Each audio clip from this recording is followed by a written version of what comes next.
Hello, class, and welcome to this week. This week, we're going to be taking a look at trauma-related disorders within childhood, and we'll just kind of begin off with taking a look at what DSM says about the categorization, nosology of trauma and stress-related disorders.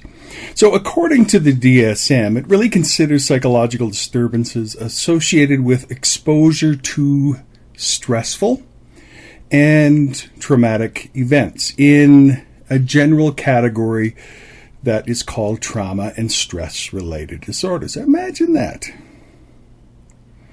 So we'll take a look at what it says there. The DSM really acknowledges the variable nature of responses to stress and to traumatic events.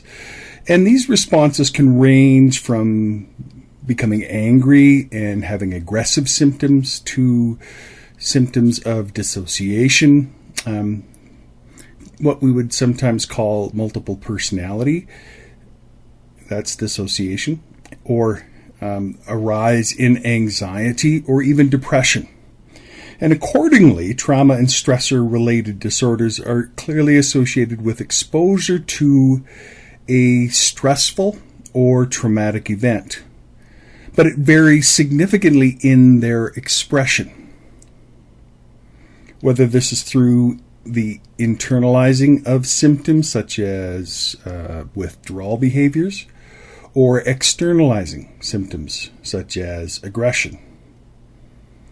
And really the DSM identifies 7 various disorders in this broad category.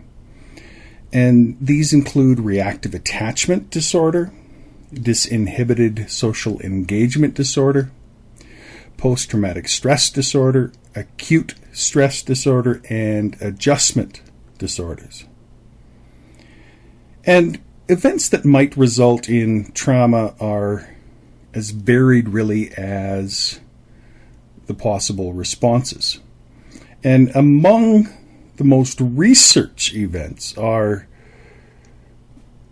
disasters that are both natural and man-made. So, for example, most of the research you're going to find has to do with motor vehicle accidents, followed by serious illness and war and acts of violence and criminality, and various forms then of maltreatment, such as neglect and physical abuse and sexual abuse. And some recent research has also found a relationship between everyday events, for example, viewing violent or frightening scenes on television, and PTSD in children. And so it's important to acknowledge that the experience of trauma is a subjective one, and that caution needs to be applied in order to avoid assuming, first off, that everyone exposed to a stressful or traumatic event will experience a stress or trauma-related illness, and that everyone displaying traumatic symptoms have experienced an extreme event that is generally viewed as intense or unusual. One of the things that we need to keep in mind is that genetic makeup plays a large role in this. And trauma can really affect the epigenetic expression of genes. For example, it's been found that about 1/3 of children are more or less immune to many common forms of trauma because their genes don't express in certain ways, whereas 1/3 of children are extremely sensitive to these forms of trauma. So, and then there's 1/3 that are in that average area. And so there's a lot of variability within individuals and within individual development that we need to keep in mind.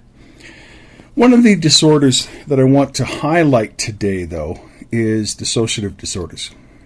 So for most people, most of the time, our conscious experiences are integrated with our memory and our sense of identity and emotions and perceptions of external and internal stimuli and our behavior. But in the case of dissociative disorders, This integration of these various aspects of psychological functioning are disrupted. For example, feelings of being detached or separated from one's body refers to the feeling of depersonalization. And these are outside of expected conscious experiences and considered a dissociative experience or symptom. Derealization is another dissociative symptom, and that refers to the recurrent experiences in which individuals feel a sense of unreality in relation to their environment. A sense of numbing, detachment, or absence of emotional responsiveness. A reduction in the awareness of your surroundings, being in a daze, can all be part of that as well. And we're going to take a look at, later on in this module, a great example of how dissociative disorders can be triggered and continue through life from traumatic experiences in childhood. There's another form of trauma and stress-related disorders. One of the most common being PTSD, post-traumatic stress disorder. And this is characterized by symptoms ranging from feelings of sadness and anxiety to demonstrations of irritability and anger, and follows the exposure to an extreme stressor that involves either actual or threatened injury or death to the individual or someone else. And some possible events that may trigger the symptoms of PTSD include being personally threatened by death or injury. For example, being threatened with a knife or a gun. Or witnessing the death or injury of someone else. Or learning of the death or harm of another person. For example, learning of someone else's sexual assault or a violent crime or a natural disaster or a severe automobile accident. Or experiencing any of those yourself. The greater the intensity and duration of the stressor and the more physical closeness one is to it, the greater the risk of developing the disorder. And the central symptoms of PTSD are things like the intrusive symptoms, like recurrent dreams or memories that you can't seem to turn off. Persistent avoidance of objects or thoughts or people or situations with the event. For example, the inability to recall important aspects of the event or exaggerated negative beliefs about oneself can also be part of this. Negative changes in cognition and mood associated with the event. For example, the inability to recall important aspects of the event. Exaggerated negative beliefs. Persistent increased sympathetic nervous system arousal and reactivity. For example, difficulty concentrating or sleeping or experiencing hypervigilance or being irritable and angry and having aggressive outbursts. Now, it's been recommended that complex PTSD be included in a future version of the PTSD. And what we mean by complex PTSD is that it's characterized by high exposure to multiple extreme stressors, interpersonal victimization, or enduring trauma resulting in the central nervous symptoms of PTSD, and as well as symptoms that impair functioning. Now, overall, when someone experiences trauma, there is a stressful time afterwards and a recovery time afterwards. And so people will inevitably experience several days or weeks of increased stress.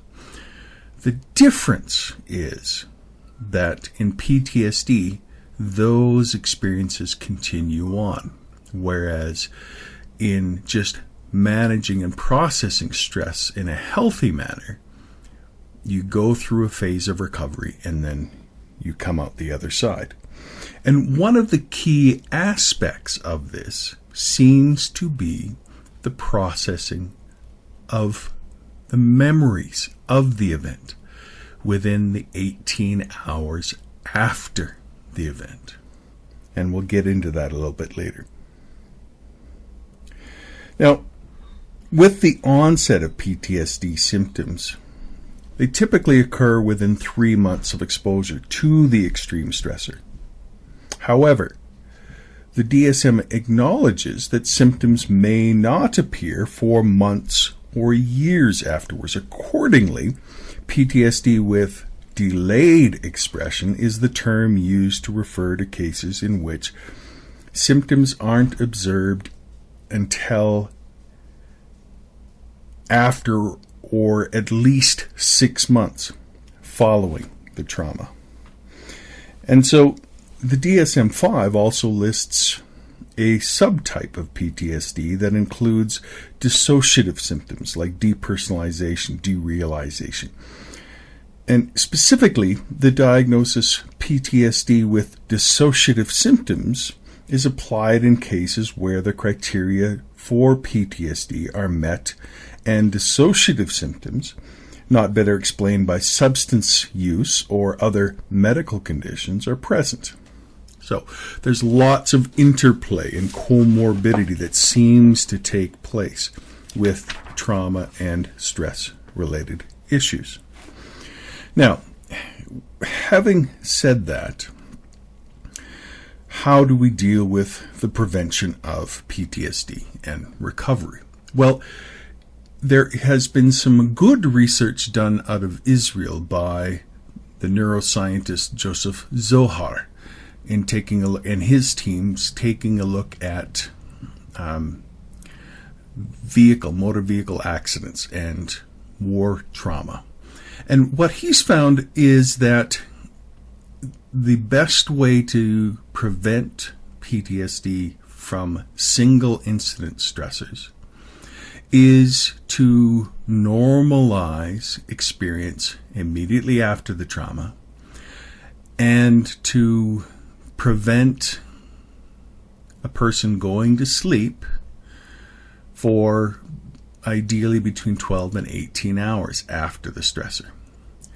And the basic idea here is that if you do things that normalize daily memory and do not focus upon the experience of the trauma in the hours afterwards, and do not give the patient, for example, benzodiazepines and make them fall asleep, or allow them to fall asleep for the period of time before you've normalized their memories, then you are helping to prevent the consolidation of those memories, those traumatic memories. And this will go a long way to preventing PTSD later on. It means that the recovery period is the same, but the long-term results are much better.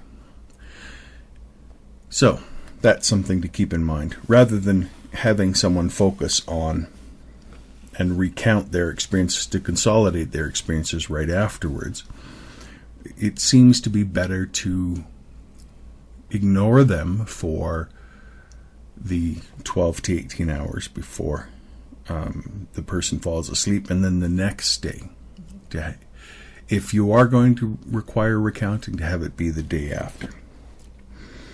So those are some issues. There's also issues with trauma and stress that can be acute stress disorder.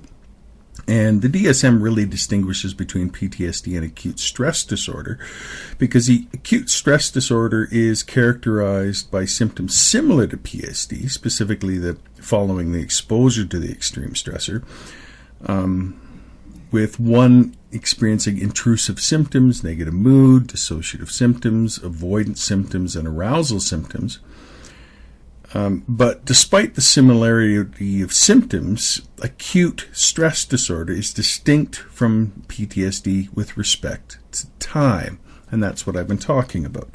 There's also adjustment disorder, where there's a difficulty in adjusting to an exposure to relatively minor or less severe stressors, but still a difficulty in adjusting to functionings. And this is characterized by marked distress that exceeds expected reaction to the stressors, and a significant impairment in functioning, whether that be social functioning, occupational functioning, or academic functioning. And then let's go back to take a look at dissociative disorders, and we'll take a look more in depth about this. But of the many diagnoses included in the DSM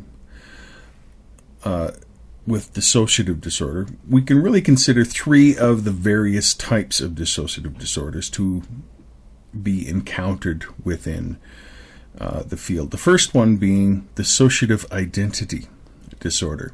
And this is largely associated with early childhood trauma. And so this is of special importance to early childhood education workers and youth care workers. So, formerly referred to as multiple personality disorder, dissociative identity disorder is associated with repeated experiences of amnesia, so a loss of memory for specific events and times, and the presence of two or more different personality states. And you can see how these symptoms represent the lack of integration of various aspects of psychological functioning. So, for example, memory, a sense of identity, of behavior, and aspects of oneself that usually fit together and are continuous become fragmented and separated from one another. So, for example, those with an outgoing sense of identity will socialize with people in the halls and easily recall these experiences. Their sense of identity, behavior, and memories are integrated or related to one another. But if they experience disintegration in the context of dissociative identity disorder, these same people might have an outgoing sense of identity, but at times avoid people in the halls, have no memory of these experiences. Their sense of identity, behavior, and memories don't go together, representing a lack of integration of the aspects of psychological functioning. And the loss of memory or dissociative amnesia that occurs in the context of dissociative identity disorder can be quite puzzling and even frightening to the individual. And it's not difficult to understand why. So just imagine being unable to recall important life events. So like, for example, the death of a parent, or forgetting how to drive or use your cell phone. These are ways in which memory loss is experienced within this disorder. So something to keep in mind with that. And then we have dissociative amnesia. And most people are familiar with the term amnesia. It relates to the loss of memory. In the case of dissociative amnesia, the individual loses the ability to recall important personal information that is typically remembered easily. We expect ourselves and others to recall specific events during their high school years, their elementary years, or how to ride a bike, or who their friends are. And although the neurological explanation for such memory loss is not quite clear, it's worth noting the relationship of dissociative amnesia and exposure to negative experiences, including physical and or sexual abuse in childhood. So, a few things with this type of amnesia. The DSM-5 really distinguishes between various types of amnesia, including localized amnesia, and this includes the loss of memory for a certain period of time, selective amnesia, loss of some memories from a specific period of time, generalized amnesia, a complete loss of one's life history, and systematized amnesia, loss of memory for specific categories of information, such as for a particular person, and even continuous amnesia, which is the loss of memory for each new event as it happens. Then there's also depersonalization, derealization disorder. Depersonalization and derealization are two types of dissociative symptoms. When these symptoms are the predominant cause of disrupted functioning and distress, the diagnosis of depersonalization and derealization disorder can be applied in this case.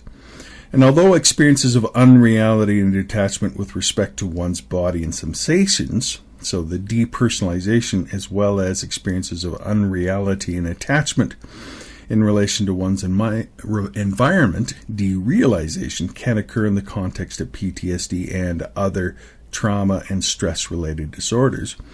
Repeated episodes of these types of symptoms that occur in the absence of other symptoms, so for example, a mood disruption or avoidance symptoms, are representative of depersonalization, derealization disorder. And similar to other diagnoses that occur within child, seems to be associated with interpersonal trauma in childhood. And so we'll kind of keep that in mind as we continue on. So as you can see, there are many different types of trauma and stress-related disorders. But it isn't good enough to just be able to diagnose these disorders. We need to also figure out ways of preventing and treating these disorders.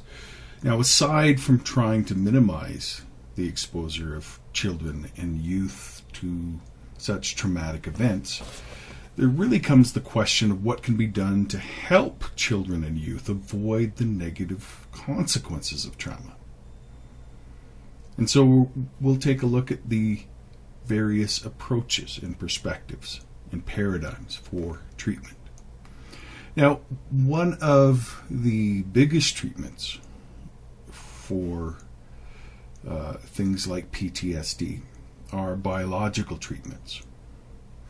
And a lot of the research, though, is based upon adult samples. And so there's some limited research, but our understanding of neuroscience suggests that what is valid in adults is valid in children. And that is, for example, the use of medications, particularly classifications of SSRIs, selective serotonin reuptake inhibitors, and SNRIs, selective norepinephrine and serotonin reuptake inhibitors. And these really are interested in calming down a part of the system that is involved in alarm and danger awareness. And we'll take a look more in depth about these symptoms when we look at mood and anxiety disorders, because they play a huge role there as well. But despite the limited research, what we see with the uses of SSRIs is that when a child experiences trauma, there's a reduction in serotonin, there is a release of stress hormones, and this causes some damage to selective receptors on the neurons and makes them less receptive to things like serotonin. And that sets about the chain reaction of all of the observable symptoms that we see in things like PTSD. And so treatment with SSRIs can go a long way to not only resensitizing those neurons, but also to alleviating the painful subjective symptoms that come along with that. There's also the psychodynamic paradigm. And from the psychodynamic approach, treatments for trauma and related symptoms really focus on identifying and altering dysfunctional defense mechanisms. And this means helping individuals become aware of the function of their defenses and how they relate to coping with the traumatic event. And this gives them insight, and that's the key in psychodynamic theory, to gain insight, to gain understanding of the unconscious functions, and bringing them to consciousness gives you power over them. And so this insight into defense mechanisms is insight into how unconscious memories and thoughts around the trauma affect current behavior. And some important elements of psychodynamic interventions include bringing unconscious fears and conflicts into awareness and analyzing the defenses used to keep them below the level of awareness. In one model of psychodynamic treatment for things like PTSD therapy, really consists of developing the relationship between the therapist and the client and allowing the client to tell his or her story, work through and examine the loss associated with the trauma, and learn about its impact. And not denying the impact, but allowing that to be part of who the person is and allow them to make decisions for the future. There's also the behavioral paradigm. And within the behavioral approach to trauma-related symptoms, we're really looking at the associated fears of those things that serve as reminders of the event. So memories and pictures and sounds and smells and dreams. And these, if you recall, the basic idea of classical conditioning. And so avoiding these reminders helps prevent the child or youth from experiencing fear. However, it can also interfere with daily functioning and create significant distress through that disruption. And so a gradual form, not an overwhelming flooding form, but a gradual form of exposure therapy involves presenting the feared and often avoided environments and practicing relaxation techniques to retrain the self to know that you are safe in a specific environment. And then, of course, there's cognitive paradigms. And with the cognitive paradigm, we can also kind of think in terms of that exposure therapy. It's effective in that individuals learn how dangerous a stimulus, an object or situation actually is, and thus are able to correct their faulty belief.